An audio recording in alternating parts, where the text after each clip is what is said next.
For the avoidance of doubt, The Simple Side does not provide investment, tax, or legal advice. As with any asset, the value of any asset class can go up or down, and there can be substantial risk that you lose your money buying, selling, holding, or investing in any asset. You should carefully consider whether trading or holding assets is suitable for you in light of your financial condition.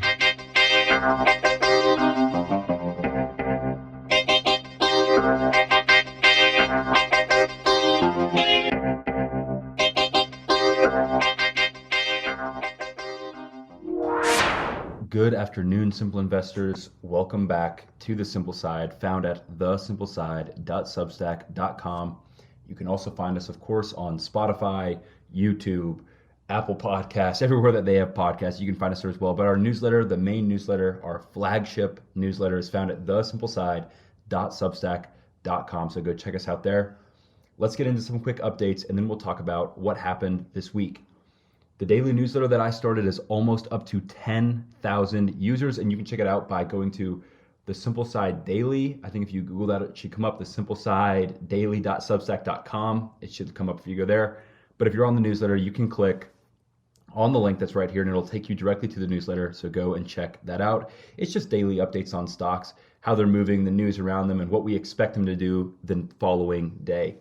Also, the discussions with brokerages to build the one-click portfolio are going well. I'm working with getting a quote-unquote ready-to-go date for you all, and so hopefully I'll be able to give you a date to actually be looking forward to that releasing and being able to, go sign up for the brokerage and just one-click follow the Simple Sides funds.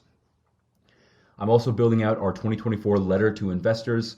I think this will release within the next couple of weeks, along with a Q&A and newsletter fact page. So go and check that out as well. Also, we're going to be revamping our 2025 long-term stock picks, which is also known as the flagship portfolio or the flagship fund.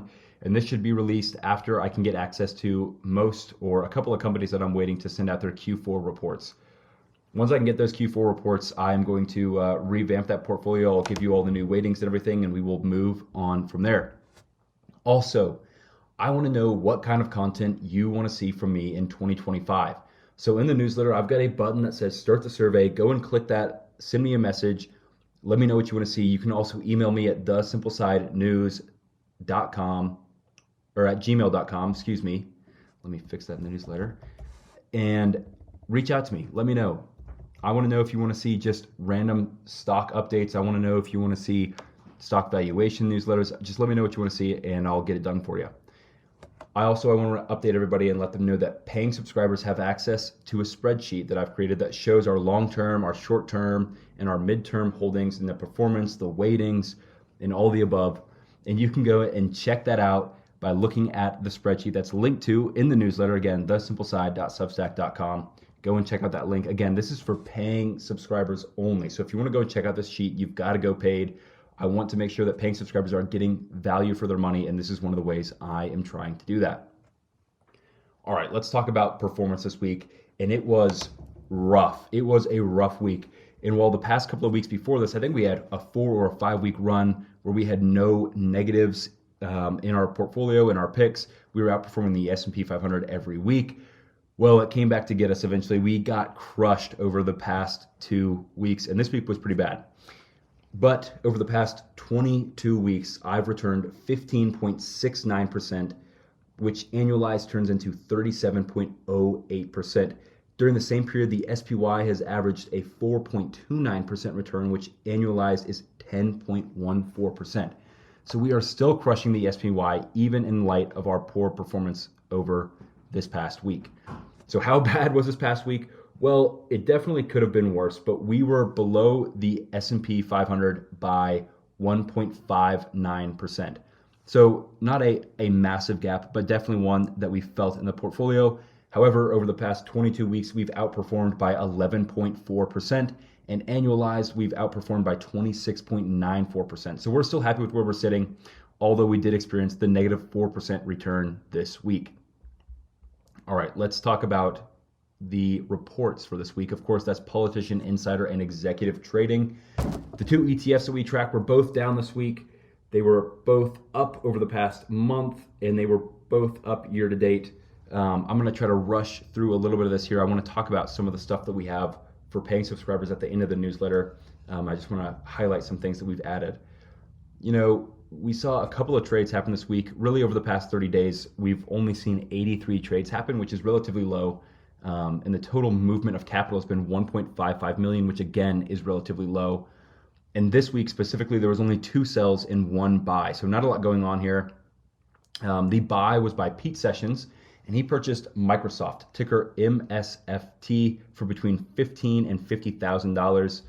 And my models put Microsoft at a great valuation, actually. It's a 9.7 out of 10 on total ranking, but it's a fair valuation, only overpriced by about 2% is what my model's saying.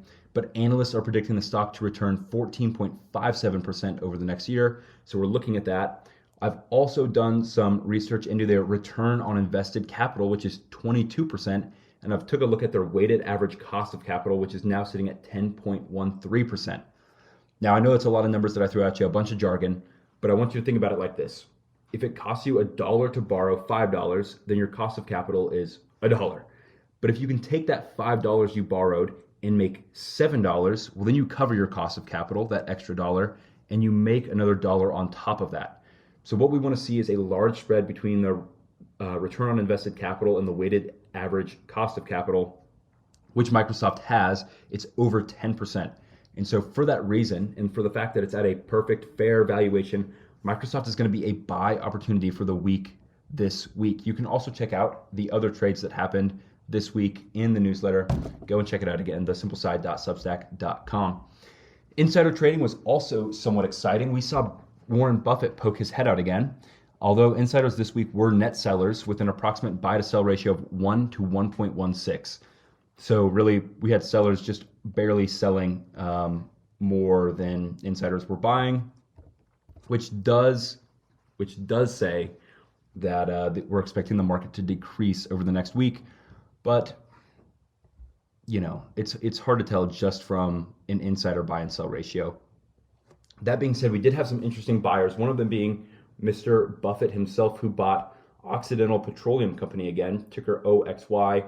This was all over the news a couple of weeks ago. But Oxy right now to me is a risky buy, and it's not going to make our buy list for this week. While it does look like it's performing well overall in the industry, there's been a lot of volatility recently, and the stock has hit lows, and that's why I think it could still be a great buy and make returns over the next week.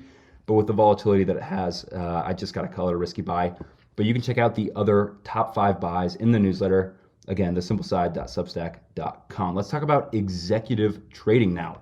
We tracked the 5 most recent executive trades, all of which totaled a 18% growth in ownership, and we have a new purchaser. However, I want to highlight ConocoPhillips, ticker COP.